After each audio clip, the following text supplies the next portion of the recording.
Assalamualaikum warahmatullahi wabarakatuh.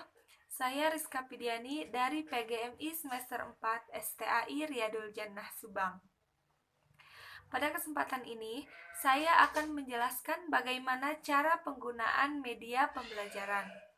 Media yang akan saya jelaskan kali ini adalah media realia. Media realia itu sendiri adalah media nyata yang bersifat langsung.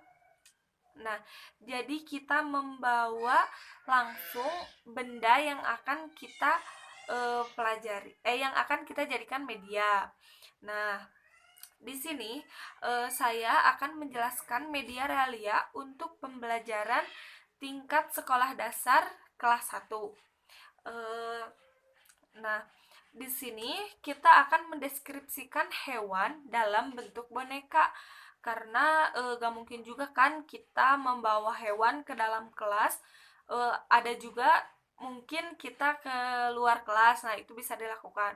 Tapi untuk pembelajaran di dalam kelas, sebaiknya kita mencari hal yang mudah aja gitu, seperti kita membawa boneka atau miniatur apa gitu, seperti hewan yang berbentuk hewan gitu, untuk kita bisa menjelaskan apa saja yang ada pada hewan itu tersebut, apa saja keistimewaannya, fungsi dari anggota tubuhnya, seperti itu. Nah, diusahakan juga bonekanya itu seperti ini. Nah, ini yang saya contohkan dalam video ini.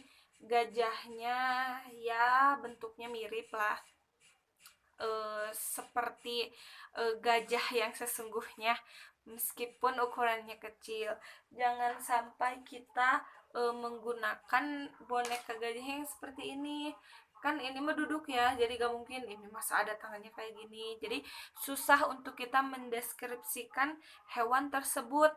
Nah, sebelum pembelajaran dimulai, alangkah lebih baiknya 1 atau 2 hari sebelumnya kita sudah memberitahu kepada anak-anak agar menyiapkan media yang akan mereka bawa pada pembelajaran kali ini. Nah, kalau semuanya sudah siap, tugas pertama kita itu sebagai guru adalah memberi contoh kepada anak-anak. Nih contohnya, saya membawa boneka gajah.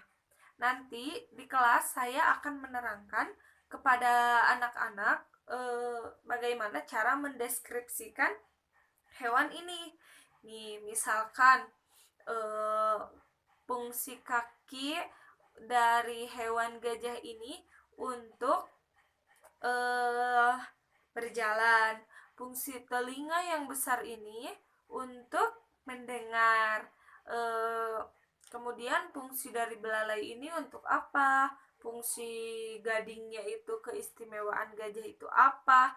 Nah, setelah menjelaskan semuanya, anak-anak paham, barulah kita memerintahkan anak-anak untuk maju ke depan dan mendeskripsikan medianya yang dibawa masing-masing. Nah, ada tips nih buat teman-teman semua calon guru. Sebelum pemberian contoh itu, lupa nih saya tadi.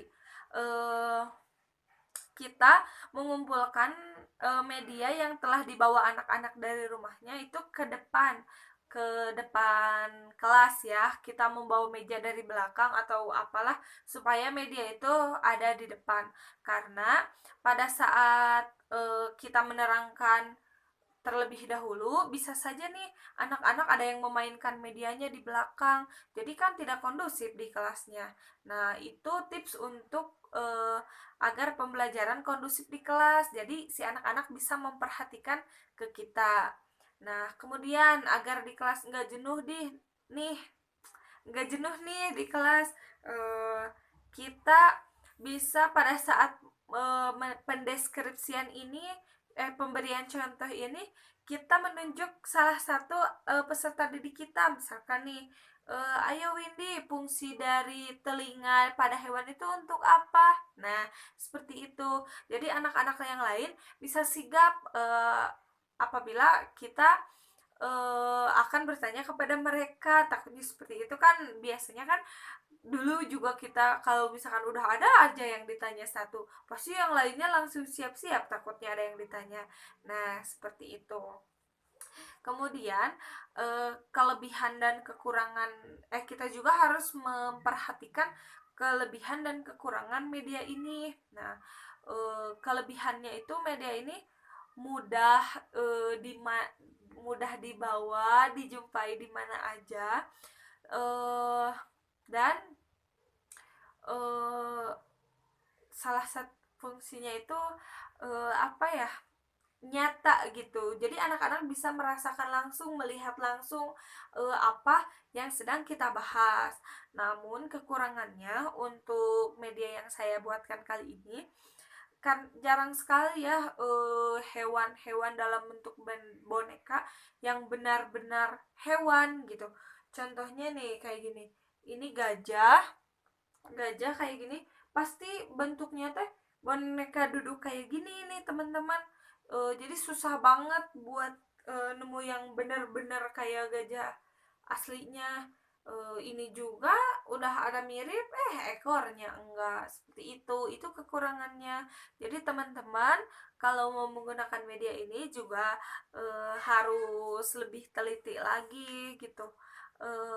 Harus sebelumnya harus bertanya kepada anak-anak apakah di rumahnya ada atau tidak. Mungkin sekian penjelasan penggunaan media pembelajaran media realia dari saya. Mohon maaf apabila terdapat banyak kesalahan. Wabillahi taufiq wal hidayah. Wassalamualaikum warahmatullahi wabarakatuh.